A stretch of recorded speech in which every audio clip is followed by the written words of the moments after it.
Welcome. My name is Tom Perloff, and welcome to this lecture about the Compromise of 1820. Slavery had come to America in 1619. It existed through the American Revolution in all colonies, even after Thomas Jefferson penned his famous lines in the Declaration of Independence. All men are created equal.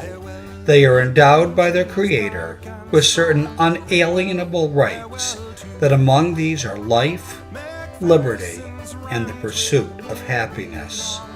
When it came time to write the Constitution, the word slavery is never mentioned. Instead, the framers chose to use the words other people. These other people were counted as 3/5 of a person for purposes of representation in Congress, according to the 3/5 Compromise. This compromise kept slavery in the United States intact. The founders decided not to do anything about the issue of slavery. For 20 years, someone else would have to deal with it. In 1820, with the admission of Missouri to the Union, the issue of slavery came up again. There was already a great deal of tension between the North and the South. The South was highly agricultural. It wanted to keep slavery as a way of life on their plantations. The North, which was far more industrial, saw this peculiar institution as unnecessary and morally wrong. One way the government tried to limit the tension was by keeping the number of slave and free states equal. So in 1820, when Missouri met the requirements for statehood and applied to admission to the Union as a slave state, there was a problem. The balance of free and slave states would be destroyed. A compromise needed to be made. The 4 key points were: 1. Maine was to become admitted as a free state. 2. Missouri was to become admitted as a slave state. 3. All land north of the 3630 parallel, otherwise known as the Mason-Dixon line, was to be free. All land south of the Mason-Dixon line would be slave.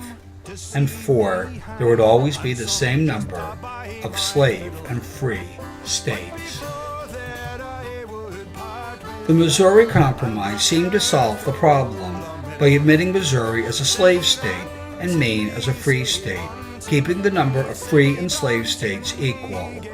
It also divided the rest of the Louisiana Purchase into slave and free territory.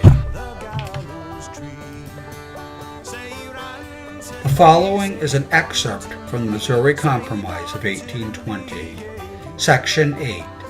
And be it further enacted that in all that territory ceded by France to the United States under the name of Louisiana, which lies north of the 36 degrees and 30 minutes north latitude, not included within the limits of the state contemplated by this act, slavery and involuntary servitude, otherwise than in the punishment of crimes, whereof the party shall have duly convicted, shall be and is hereby forever prohibited, provided always that any person escaping from slavery may lawfully be reclaimed and conveyed back to the person, the slave owner.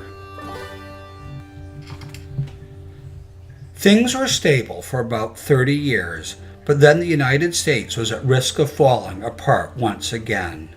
As a result of the Mexican War, the United States greatly increased in size. Several issues raised their ugly heads.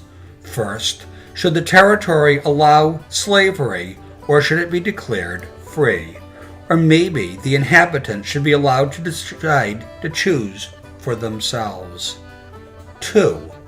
California, a territory that had grown tremendously with the gold rush of 1849, had recently petitioned Congress to enter the Union as a free state. Should this be allowed? Ever since the Compromise of 1820, the balance between slave and free states had always been maintained. Any proposal that threatened the balance of free and slave states would almost certainly not win approval. 3. there was a dispute over land. Texas claimed that its territory extended all the way to Santa Fe. And 4. Finally, there was Washington, D.C. Not only did the nation's capital allow slavery, it was home for the largest slave market in North America. 7 different solutions were proposed to solve this problem. First, the Wilmot Proviso. It banned slavery in any new territory acquired from Mexico, not including Texas. 2. Extending the Missouri Compromise line, otherwise known as the Mason-Dixon line, all the way across North America. 3. Popular sovereignty. Each territory could decide for themselves whether or not there would be slavery. 4. The Alabama Platform. Slavery would be allowed in all the new territories. 5. 2 free states would be admitted, California and New Mexico. 6. Change Texas borders. And 7. 2 new southern states would be created to balance California and New Mexico being admitted as free states. All solutions failed.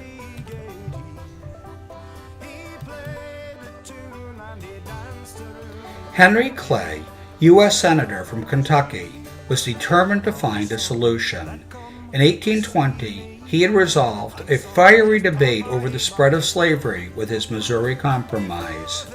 Now, 30 years later, the matter surfaced again within the walls of the Capitol, but this time the stakes were higher, nothing less than keeping the Union together. On January 29, 1850, the 70-year-old Clay presented a compromise in the form of a piece of legislation that included the 8 resolutions. The resolutions attempted to appease both sides of the compromise. They included 1. Admitting California as a free state. 2. The formation of territorial governments in the Southwest without restrictions on slavery. 3. Ordering Texas to abandon its land claims in New Mexico. 4. Paying Texas for having the federal government assume its debts. 5. Allowing slavery in Washington, D.C. 6. Outlawing the slave trade in Washington, D.C. And 7. Passing a more effective fugitive slave law. And 8. Prohibiting Congress from interfering in interstate slave trade. Clay's proposal for compromise triggered a massive debate in the Senate that would be called the Great Debate. In response, on March 4th, John C. Calhoun, an influential Southern senator, denounced the compromise, stating, "The equilibrium between the North and South has been destroyed. One section has the exclusive power of controlling the government, which leaves the other without any adequate means of protecting itself against the encroachment and oppression." Calhoun predicted that if the South could not exist safely within the Union, secession would be the only solution. 3 days later, Daniel Webster concluded that if a compromise could not be reached, a disaster would follow. There can be no such thing as a peaceable secession. Peaceable secession is an utter impossibility. I see as plainly as I see the sun in heaven what that disruption itself must produce. I see that it must produce war, and such a war as I would not describe. Webster's comments made him a villain in the North. Consensus among the Senate seemed impossible, and President Zachary Taylor refused to support the compromise. Clay's bill seemed hopeless. Months went by with no agreement until the sudden death of President Taylor on July 9, 1850. His successor, Millard Fillmore, supported Clay's bill. Another major obstacle of the bill, Calhoun, had also died. Fillmore was able to persuade the Northern Whigs to support the compromise. Clay, now exhausted by months of debate, left the bill in the hands of a young but crafty senator by the name of Stephen A. Douglas. Douglas broke the bills up into smaller sections that would be introduced one at a time. By breaking the bill up, Douglas was able to gain majority support for each part of the bill separately. By September, Congress passed all of the original components of Clay's compromise. According to the compromise, Texas would relinquish the land in dispute, but in compensation would be given $10 million, money that it would use to pay off its debt to Mexico. 2. The territories of New Mexico, Nevada, Arizona, and Utah would be organized without mention of slavery. The decision would be left to the people who lived in the territory when they applied for statehood. 3. Slave trade would be abolished in the District of Columbia, although slavery would still be permitted. 4. California would be admitted as a free state. And 5. To pacify the slave state politicians who would have objected to the imbalance by adding another free state, the Fugitive Slave Law was passed. The Fugitive Slave Law of 1850 made any federal marshal or officers of the law responsible for arresting runaway slaves. Those who did not arrest an alleged runaway slave were liable to a fine of $1,000. Law enforcement officials everywhere now had a duty to arrest anyone suspected of being a runaway slave on no more evidence than a slave owner's sworn testimony that they owned the runaway. The suspected slave could not ask for a jury trial, and no one could ask on his or her behalf. In addition, any person aiding a runaway slave by providing food and shelter was subject to 6 months in jail and a $1,000 fine. You need to remember that people earned $1 a day then. That was considered a good wage. Officers who captured a fugitive slave were entitled to a bonus for their work. Since any suspected slave was not eligible for a trial, this led to many free blacks being sent into slavery as they had no rights in court and could not defend themselves against accusations. For slaves attempting to build lives in the North, the new law was a disaster. Many left their homes and fled to Canada. During the next 10 years, an estimated 20,000 blacks moved to the neighboring country. For Harriet Jacobs, a fugitive living in New York, the passage of the law was the beginning of the reign of terror to the colored population. She stayed put even after learning that slave catchers were hired to track her down. Anthony Burns, a fugitive living in Boston, was one of many who were captured and returned to slavery. Free blacks, too, were captured and sent to the South. With no legal right to plead their cases, they were completely defenseless. Passage of the Fugitive Slave Act made abolitionists all the more resolved to put an end to slavery. The Underground Railroad became more active, reaching its peak between 1850 and 1860.